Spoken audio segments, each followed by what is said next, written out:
Hello नमस्ते and thank you for showing so much love इस series पे। And इसी के साथ हम अब आ गए हमारे नेक्स्ट चैप्टर पर, विच इज केमिकल रिएक्शंस। अब केमिकल रिएक्शंस की बात हो रही है तो उससे पहले बात होगी केमिकल चेंज की एंड फिजिकल चेंज की। फिजिकल, अगर हम बोलते हैं किसी की फिजिकल अपीयरेंस अच्छी है, मतलब जो हमें बाहर दिखता है, तो फिजिकल चेंज होना मतलब उसकी चेंज होना from the appearance and not from the chemical identity, मतलब उसकी केमिकल कॉम्पोजिशन चेंज होती हुई हमें नहीं दिखती। वहीं पे अगर हम बात करें केमिकल चेंज की, तो यहाँ पे केमिकल रिएक्शन होता है, मतलब या एक न्यू प्रोडक्ट बनता है या कुछ चीज अलग हो जाती है। जैसे यहाँ पे रॉटिंग है, तो रॉटिंग में क्या है, वो जो था वो सड़ गया पूरा, तो वहां पे एक नया रिएक्शन है, कंबशन में नया प्रोडक्ट बनेगा। वहीं पे अगर कुछ चीज मेल्ट हो रही है तो ये क्या है, एक फिजिकल चेंज है।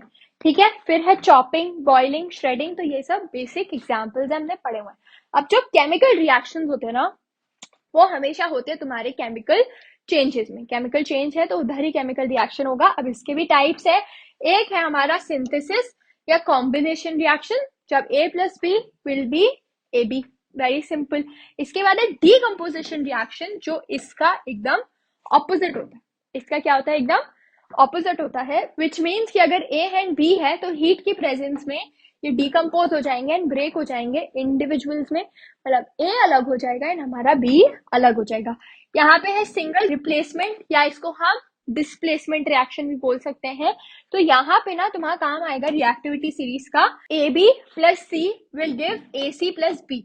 अब ना यहाँ पे देखो, पहले डिस्प्लेस कौन हुआ, यहाँ पे ए बी था, यहाँ पे ए सी हो गया, मतलब सी आया और बी को उसने लात मार के हटा दिया कि हट, मैं यहाँ पे बैठूंगा ए के साथ।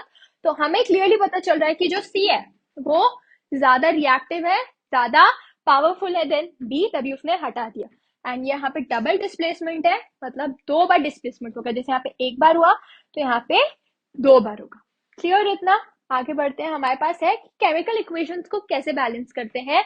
सो केमिकल इक्वेशंस की बैलेंस अगर हम देखें तो हमें क्या करना पड़ता है, यहाँ पे तुम्हारा जो लेफ्ट हैंड साइड है और जो तुम्हारा राइट हैंड साइड है उधर लिख लो। यहाँ पे देखो, नाइट्रोजन हमारे पास दो है, यहाँ पे नाइट्रोजन हमारे पास एक है।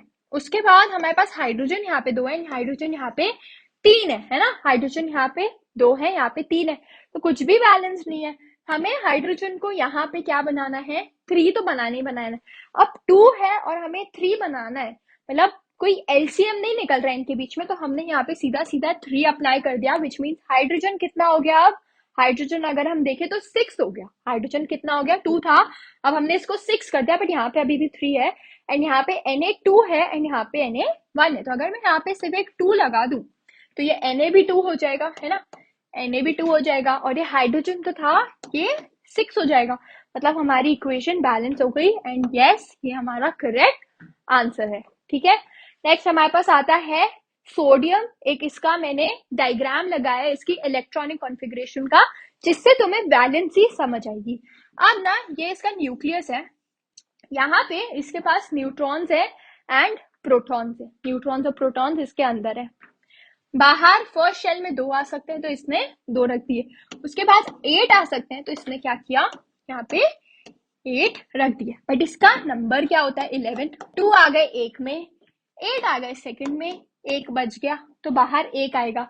अब हमें थर्ड शेल में भी एट चाहिए होते हैं, थर्ड शेल में स्टेबल होने के लिए एट चाहिए होते हैं एंड इसके पास सिर्फ एक है। तो ये सात गेन करेगा कि एक लूज कर देगा।